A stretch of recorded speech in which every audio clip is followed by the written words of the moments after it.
Good morning students. आज हम आपके लिए एक नया टॉपिक लेकर आए हैं जिसका नाम है अदत्त या अवशिष्ट याचना, अंग्रेज़ी में कहते हैं कॉल्स इन एरियर। पिछली वीडियो में हम लोगों ने पढ़ा था ओवर सब्सक्रिप्शन और अंडर सब्सक्रिप्शन, और आपने देखा था कि जितने भी अंशधारी होते थे सभी याचनाओं का पैसा भुगतान कर देते थे। कॉल इन एरियर्स क्या होता है? इसमें कभी कभी कोई अंशधारी किसी याचना का पैसा नहीं देता तो हम ऐसी स्थिति को अदत्त याचना कहते हैं। जब अंशधारी द्वारा याचना मांगी जाती है और वह याचना देने में असमर्थ होता है तो ऐसी याचनाओं को हम अदत्त याचना या अवशिष्ट याचना कहते हैं। इसके लिए कोई अलग से जर्नल प्रविष्टि नहीं की जाती, बल्कि हम जिस याचना का पैसा अंशधारी नहीं देता, जितना पैसा नहीं देता उतनी धनराशि ड्यू धनराशि में से घटाकर हम रिसीव कर लेते हैं। और एक चीज़ और, अगर कंपनी द्वारा अंतर नियमों में ये व्यवस्था की गई है तो वह टेबल F लागू होने पर 10% वार्षिक की दर से ब्याज ले सकती है। जितनी अवधि के लिए अदत्त याचना है, बकाया पैसा है, उस अवधि के लिए कंपनी चाहे तो 10% वार्षिक की दर से ब्याज अंशधारी से ले सकती है।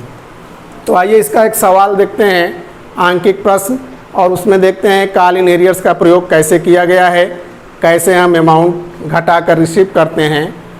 तो क्वेश्चन नंबर आपकी किताब में दिया गया है 16 नंबर क्वेश्चन, वो अवशिष्ट याचना का ही क्वेश्चन है।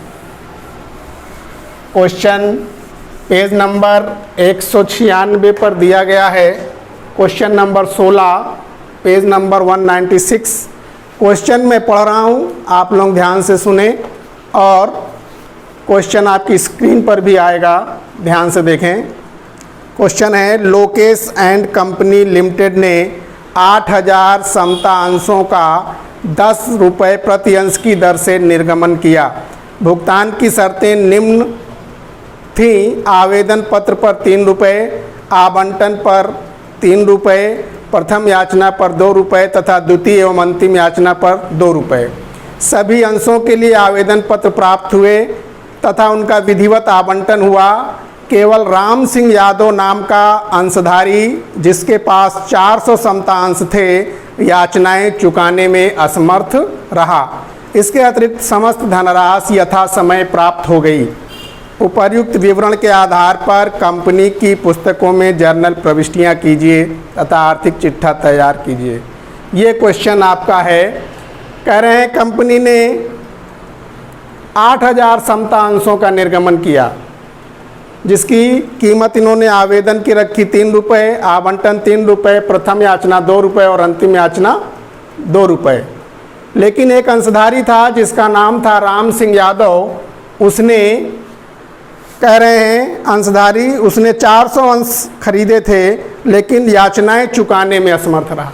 याचनाएं चुकाने में असमर्थ रहा मीन्स उसने ना तो प्रथम याचना का ही भुगतान किया और ना द्वितीय और अंतिम याचना का भुगतान किया।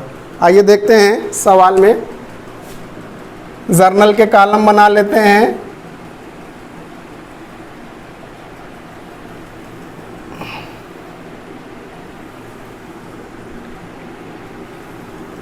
बहुत ही आसान टॉपिक है ये।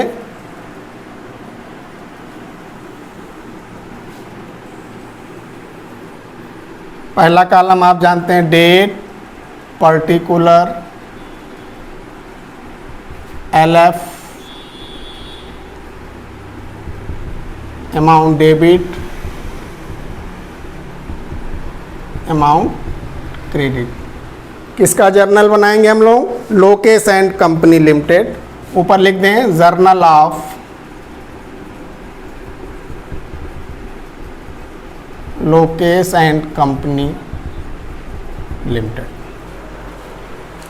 जर्नल के कॉलम बनाने के बाद प्रश्न में जो दिया है हम लिख लें। कितने अंश इशू हुए? 8000 इशूड शेयर हैं हमारे, जिसमें एप्लीकेशन हमारा 3 रुपये का है। ₹3 एप्लीकेशन, ₹3 आवंटन अलॉटमेंट, ₹2 फर्स्ट कॉल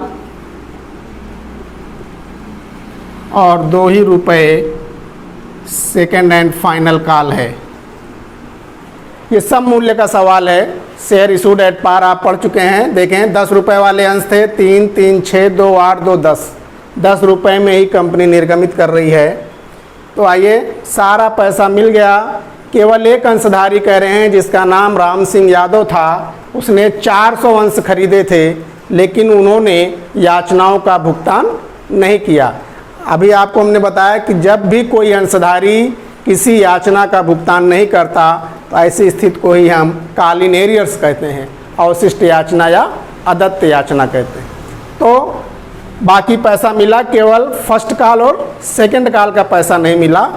तो एप्लीकेशन का पैसा पूरा मिला। आप जानते हैं आवेदन पत्र की राशि प्राप्त होने पर कई बार एंट्री लिख चुके हैं। एंट्री होती है बैंक अकाउंट डेबिट टू समता अंश निर्गमित किए हैं। तो अगर समता अंश है तो आगे इक्विटी शेयर लिखेंगे हम। टू इक्विटी शेयर, ई से डिनोट करते हैं। To equity share application account, E का मतलब समता अंश इक्विटी शेयर्स। अगर प्रेफरेंस शेयर होते तो PRE या प्रेफरेंस लिख देते सामने। हाँ, आवेदन कितने आए हैं? पूरे 8000 अंशों के लिए आवेदन आए हैं और आवेदन की कीमत हमारी कितनी है? ₹3। तो आवेदन का कुल पैसा हमें कितना प्राप्त हुआ? ₹24,000 प्राप्त हुए। अमाउंट लिख दें 24,000। नरेशन आप जानते हैं, एप्लीकेशन मनी रिसीप्ट। फिर ये भी आप जानते हैं, जो भी पैसा एप्लीकेशन का आता है उसे हम ट्रांसफ़र कर देते हैं शेयर कैपिटल अकाउंट में। एंट्री होती है equity share application account DR debit to equity share capital account. जो भी पैसा प्राप्त हुआ है ट्रांसफ़र कर दें। 24,000। एप्लीकेशन का काम ख़त्म हुआ। आते हैं अलॉटमेंट पे। अलॉटमेंट हमारा ₹3 का अलॉटमेंट भी है, तो जाहिर सी बात है वही अमाउंट यहाँ भी आएगा। 8000 अंश हैं। आवंटन देय होने की एंट्री आप जानते हैं, equity share allotment account DR debit to equity share capital account. ₹3 का ये अलॉटमेंट भी है हमारा। तो 8000 गुणे 3, ₹24,000 कंपनी द्वारा मांगे गए अलॉटमेंट के। Amount 24,000 narration allotment money due. सारा पैसा अलॉटमेंट का प्राप्त हो गया। अलॉटमेंट प्राप्त होने की एंट्री आप जानते हैं, bank account debit to equity share allotment account. पूरा पैसा प्राप्त हो गया 24,000। नरेशन होगा अलॉटमेंट मनी रिसीव्ड। इसके बाद बात आती है फर्स्ट कॉल की। फर्स्ट कॉल हमारा कै रुपए का है? ₹2 का। ड्यू करें 8000 गुणे 2, ₹16,000 मांगे गए कंपनी द्वारा। अलॉटमेंट हमारा वो फर्स्ट कॉल हमारा कै रुपए का है? ₹2 का। ₹16,000 मांगे गए। ड्यू की एंट्री लिखें equity share first call account debit to equity share capital account. 8000 गुणे 2, ₹16,000 मांगे गए अलॉटमेंट के, लेकिन वो फर्स्ट कॉल के मांगे गए। लेकिन यहाँ पे ध्यान देने वाली बात है, राम सिंह यादव नाम का एक अंशधारी था जिसके पास 400 अंश थे। 400 अंश उसने खरीदे थे। सवाल में कहा जा रहा है कि उसने किसी याचनाओं का भुगतान नहीं किया, अर्थात उसने ना फर्स्ट कॉल का पैसा दिया और ना सेकंड कॉल का पैसा दिया, बाकी अंशधारियों ने भुगतान किया। तो 400 अंश का पैसा राम सिंह का हमें फर्स्ट कॉल का नहीं मिला। फर्स्ट कॉल हमारी कितने की थी? 2 रुपये की। 400 गुणे 2, 800 रुपये हमें नहीं मिले, जो कि राम सिंह द्वारा दिए जाने थे, वो हमें प्राप्त नहीं हुआ। 16,000 रुपये में हमें 800 रुपये प्राप्त नहीं हुए, तो 16,000 में 800 रुपये हम घटा दें तो हमारा अमाउंट आता है 15,200 रुपये, यानी कंपनी को प्राप्त हुए 15,200। इसी को कहते हैं call in arrears. Amount receive की एंट्री आप जानते हैं, bank account debit to equity share first call account. अब यहीं पे ध्यान दीजिएगा, अमाउंट घटा देंगे, जो भी याचना का पैसा नहीं मिल रहा है तो घटाया 800, तो अमाउंट हमें 16,000 की जगह पर कितना प्राप्त हुआ? 15,200। इसका नरेशन होगा, first call money received accept 400 share. 400 अंशों को छोड़कर पैसा प्राप्त हुआ। इसी प्रकार अब बात आती है सेकंड एंड फाइनल कॉल की। ये भी 2 रुपये की है। ड्यू करें से equity share second and final call account debit to equity share capital account.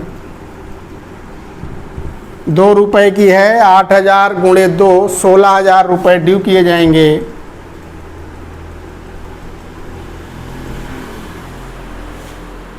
इसके बाद रिसीव करेंगे पैसा। यहाँ भी राम सिंह ने पैसा नहीं दिया, सेकेंड एंड फाइनल कॉल का भी, तो सेकेंड एंड फाइनल कॉल भी 2 ही रुपये की है।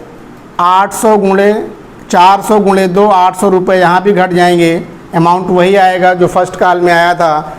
रिसीव कर लें, bank account debit to equity share second and final call account. Amount 15,200। इसका नरेशन होगा वही, second and final call money receive except 400 shares. तो ये था हमारा कॉल इन एरियर्स। आपने देखा कि जब भी कोई अंशधारी पैसा नहीं देता, जिस चीज़ का सिंपल सा उतना पैसा हम घटा के रिसीव कर लेते हैं। ड्यू हम पूरे शेयर से करेंगे, लेकिन रिसीव करते समय जितने अंशों का पैसा कोई अंशधारी नहीं देता, उतने अंशों की धनराशि को हम घटा देते हैं और जो अमाउंट आता है वो लिख देते हैं। तो ये आज का हमारा टॉपिक था, जिसे कहते हैं कॉल इन एरियर्स। अभी तो आपने पढ़ा कि कोई अंशधारी पैसा नहीं दे रहा है। अगला टॉपिक जो हमारा आएगा उसमें कुछ अंशधारी ऐसे भी होते हैं जो अग्रिम राशि देने को तैयार होते हैं, जिसे हम कहते हैं कॉल इन एडवांस। उसे हम पढ़ेंगे अगले टॉपिक में, अगले वीडियो में। तब तक के लिए थैंक यू, टेक केयर।